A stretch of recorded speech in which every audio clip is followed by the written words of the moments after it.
hero comes and stops us in our tracks. Bravely we prove in our striving, trudging together each day. Where there's a will, there's a way.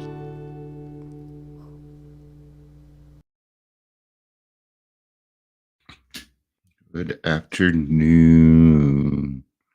This one's not going to be very long at all. So usually I do one about 2 o'clock on Saturdays. And got the doctor with my wife. So we're still going to do one. It's just not going to be as long. I go to a 3 o'clock meeting on Saturdays, Friday, Saturday, and Sunday. It's a newcomers meeting. Used to be huge. I used to chair on Mondays, and we'd usually get about 70 people. Something weird happened. Hey, Michelle, it's good to see you. I'm not going to go into all of it, but I ended up stepping down from chairing and a lot of things were being piled on me. People just not following through, so I'd have to do them, things like, and I certainly don't mind helping, but I won't be abused either.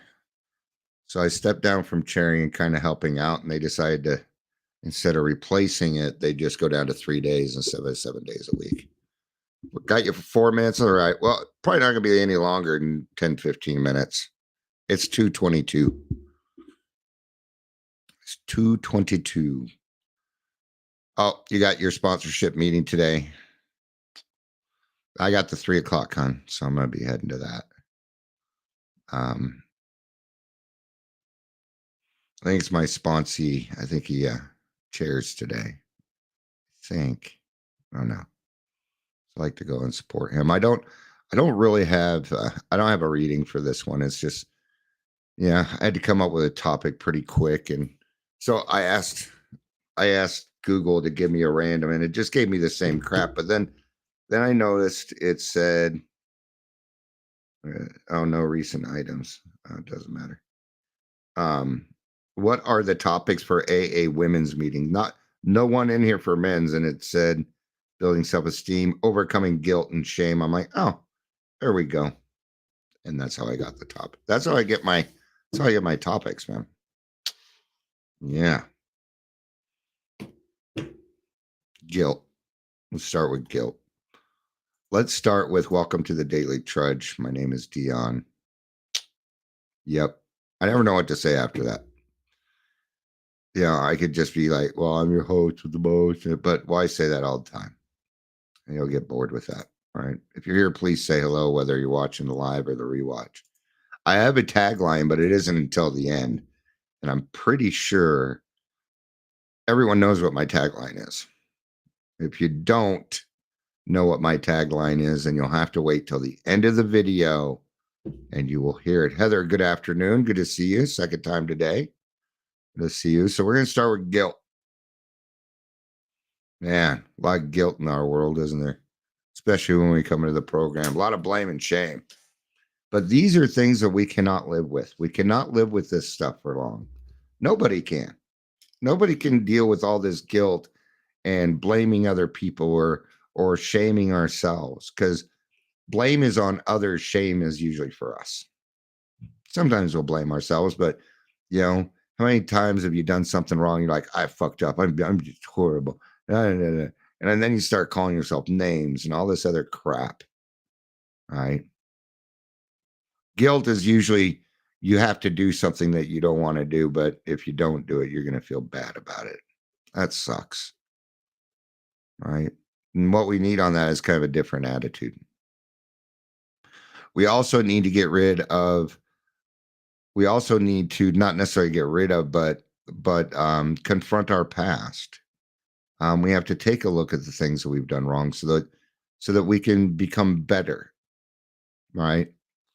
Because I'd say out of everything that went on in my life, um, not being there for being an absentee father is probably no, not probably, it's the biggest one. When it comes to my kids, you know, they didn't do anything wrong. I mean, how could they? They were kids, right? So let's kind of use that as an example. Do I still feel guilty? I don't know if you'd call it guilt, but sure, every now and again I think of the past and how I wasn't there for my kids, and I'd probably say it's more regret than it is guilt, right? Um, was I guilty? Yes, but I confronted those things. I started to understand them a little bit better, you know. Um, I never really thought I'd be a good dad. I kind of put it that way. Am I a good dad? I don't know. You'd have to ask my kids. I think I'm a pretty decent father. I definitely try more. Um, talk with my kids a lot more. That's for sure. They don't hate me, so we're making progress. What really kind of hurt was the because there was a fad going around where you just kind of kick your parents out of your life. Anyway, all right. So blame, all right. We cannot continue to blame other people for who we are. We have got to take responsibility for that. At every point, the child needs to figure out that blaming your parents is not going to help you become a better person. They need to be weaned off of your support. Things like, of course, they didn't have my support. So in the beginning, now they have it. All right. But, the more I blame other people for who I am, the less control I have over who I can be. I will repeat that because I just came up with it. It's just a series of words I didn't come up with the idea. Now I forgot what I said. So if you remember it, please write it down. I forget things pretty quick, especially when they're good like that. That was a pretty good one. All right. So I cannot, that's what it kind of was. So I can't let blame determine who I should be today. And I have found that when I'm pointing a finger at somebody, I have 3 fingers pointed back at me. And I understand that it takes 2 to tango. It takes 2 people to argue. Doesn't matter what the situation is. It takes 2 people to argue. Unless, of course, you're like me and you live in a split level head and you argue with yourself. You can do that too. I'm happy to be living in a split level head. An old song from Dr. Demento.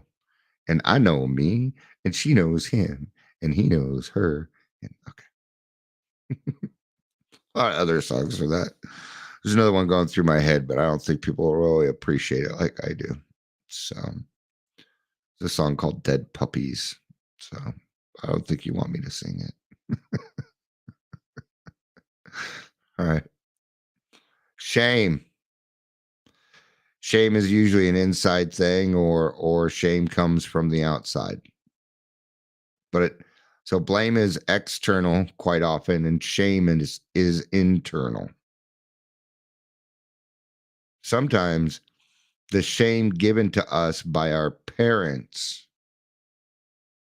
I was just talking with somebody and they were, they're just starting to go to therapy and they said to me, "You want to know one of the blockades?" What was kind of blocking me because my mom always told me I needed to go to therapy. If you knew this person's mom, you'd understand why. She's not a very nice person. I know this person's mom, and yeah, I don't want to be around her either. Okay. See how that blame and shame can stop us from becoming better people. All right. And you may not discover this stuff until you're a little bit older, like me, or you can learn it from somebody's experience, like me, and younger. Okay. It's my belief that everybody needs to go to therapy. Everybody needs a everybody needs a closed mouth friend. Not just alcoholics, but everybody in this world needs a closed mouth friend. We need somebody to talk to. For us in AA, that, we went through a lot of our lives not having closed mouth friend. Fuck, if you told somebody something, you knew it was going somewhere. Always popped up. That was my experience anyway. And like I had this a good friend. He was my best friend. I don't know that he really was though, now that I look back, but I would tell him something about somebody going through something, and before I knew it, that person was talking to me about it. And it was always because, and it was always weird because if I broke up with a girlfriend within a month, he'd be going out with them. I don't know what it was. So anyway, I'm kind of off on the wrong track there, right? But guilt is guilt and blame and shame. These all kind of go together, and so that's why I kind of lumped them. So the key here is self-esteem. And the way that you get self-esteem is by doing esteemable things. And the way that you do esteemable things is by helping other people. I've noticed that a lot of times my problems even tend to disappear when I start working with other people. But we've at least got to get to a point where we're emotionally healthy enough to know that I'm not a bad person, even though I've done bad things. Right. I have a criminal's mind. I do.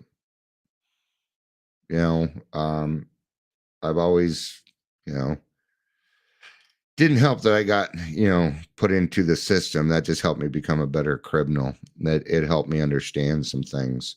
And I became a better criminal. Now that's not blame or shame or on anybody else. It happened. It's the way it is at this point, but it allows me to be able to sift through the truth.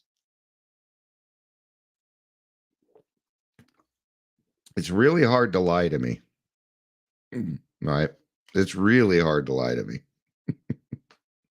I might buy it. I might shake my head. Doesn't mean I truly believe, I think actions is the way to go myself. So you do not need to blame yourself. Okay. Now, in its own context, there is actually nothing wrong with guilt, blame, and shame.